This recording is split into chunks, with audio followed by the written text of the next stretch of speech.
Assalamualaikum warahmatullahi wabarakatuh. Dalam dunia pendidikan saat ini, bukan hanya kualitas pembelajaran yang menjadi perhatian, tapi juga bagaimana sebuah lembaga tersebut dapat dikenal dan dipercaya oleh masyarakat. Persaingan antar lembaga pendidikan semakin meningkat, sehingga diperlukan strategi pemasaran yang tepat agar lembaga tersebut dapat diminati oleh masyarakat. Melalui video ini, saya akan membahas langkah-langkah pemasaran lembaga pendidikan dan tahap awal hingga tindak lanjut.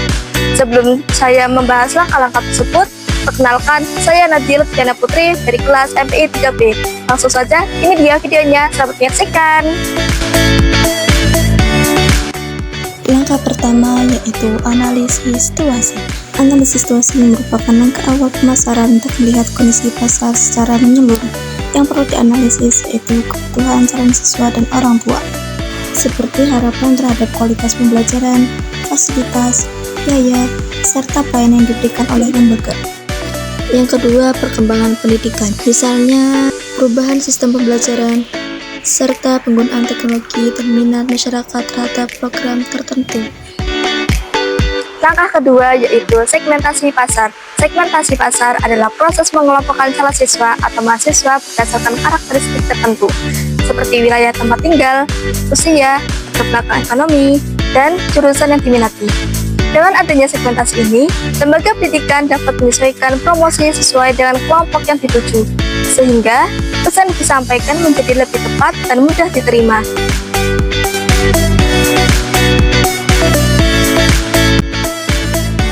Langkah ketiga yaitu target pasar. Target pasar merupakan kelompok yang dipilih sebagai sasaran utama promosi, seperti lulusan SMA atau siswa dari wilayah tertentu.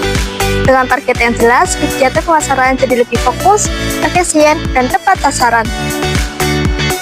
Langkah keempat yaitu positioning. Positioning adalah cara lembaga pendidikan membentuk citra di benak masyarakat. Misalnya sebagai sekolah berbasis teknologi, positioning ini ditunjukkan melalui kegiatan sekolah, slogan, serta citra yang ditampilkan di media sosial. Dengan positioning yang jelas, lembaga akan lebih mudah dikenal dan diingat oleh masyarakat.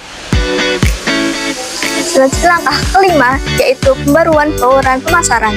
Bauran pemasaran terdiri dari 7 unsur, yaitu produk berupa program studi dan kelas tambahan yang ditawarkan oleh lembaga pendidikan, harga berupa biaya pendidikan, tempat berupa lokasi lembaga pendidikan, promosi berupa media sosial lewati WA, TikTok, ataupun IG, dan kegiatan promosi seperti seminar atau pameran pendidikan. Orang berupa tenaga pendidik dan staf, proses berupa pelayanan akademik, dan terakhir bukti fisik berupa gedung atau fasilitas. Semua unsur ini harus berjalan seimbang agar pemasaran berjalan dengan baik. Langkah keenam yaitu strategi promosi. Strategi promosi adalah cara untuk memperkenalkan lembaga pendidikan kepada masyarakat. Promosi dapat dilakukan melalui media sosial, seminar, pameran pendidikan, kerjasama dengan sekolah, penyebaran brosur, serta melalui testimoni peserta didik dan alumni. Dengan strategi promosi yang tepat, lembaga pendidikan akan lebih dikenal dan diminati oleh masyarakat.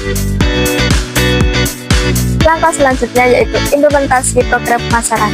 Implementasi adalah tahap pelaksanaan dari semua strategi yang telah direncanakan. Kegiatan seperti unggahan konten di media sosial, kegiatan promosi, serta pembukaan pendaftaran online termasuk dalam tahap ini.